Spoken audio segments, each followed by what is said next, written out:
Dasturimiz davom etadi. Bugungi kunda jinoyatchilik va huquqbuzarliklarni sodir etilishining oldini olish hamda hududlarni jinoyatchilikdan xoli maskanlarga aylantirish maqsadida Buxoro viloyati qo'riqlash boshqarmasi tomonidan jamoat xavfsizligini ta'minlashda zamonaviy axborot kommunikatsiya texnologiyalari joriy etilgan bo'lib, aholini ushbu xizmat turidan keng foydalanishi maqsadida turli profilaktik targ'ibot tashviqot tadbirlari o'tkazib kelinmoqda.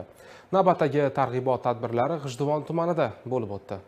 Bugungi kunda jinoyatchilik va huquqbuzarliklarni sodir etilishini oldini olish hamda hududlarni jinoyatchilikdan xoli maskanlarga aylantirish maqsadida Buxoro viloyati qo'riqlash boshqarmasi tomonidan jamoat xavfsizligini ta'minlashda zamonaviy axborot kommunikatsiya texnologiyalari joriy etilgan bo'lib, aholini ushbu xizmat turidan keng foydalanishi maqsadida turli profilaktik targ'ibot tashviqot tadbirlari o'tkazib kelinmoqda.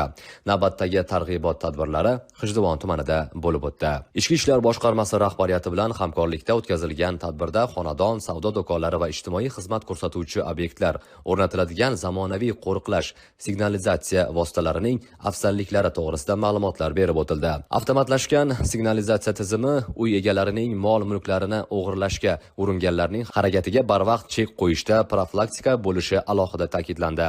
Qo'riqlash xizmatidan foydalanish tadbirkorlar mahsulotlarni ishonchli himoyalashda muhim ekani bilan tanishtirildi. Shuningdek, mutasaddilar tomonidan mahallalarni jinoyatlardan xoli hududga aylantirish, har bir ko'cha, xizmat ko'rsatish va savdo shoxobchalarini zamonaviy kuzatuv kameralari, qo'riqlash uskunalari bilan jihozlash, sodir etilishi mumkin bo'lgan o'g'irlik, talonchilik, bosqinchilik kabi jinoyat va huquqbuzarliklarning oldini olishda muhim rol o'ynayotgani yana bir bor ta'kidlab o'tildi. Mazkur yo'nalishda qo'riqlash bo'limlari imkoniyatlari ayni qo'l kelishi turli misollar bilan tushuntirildi.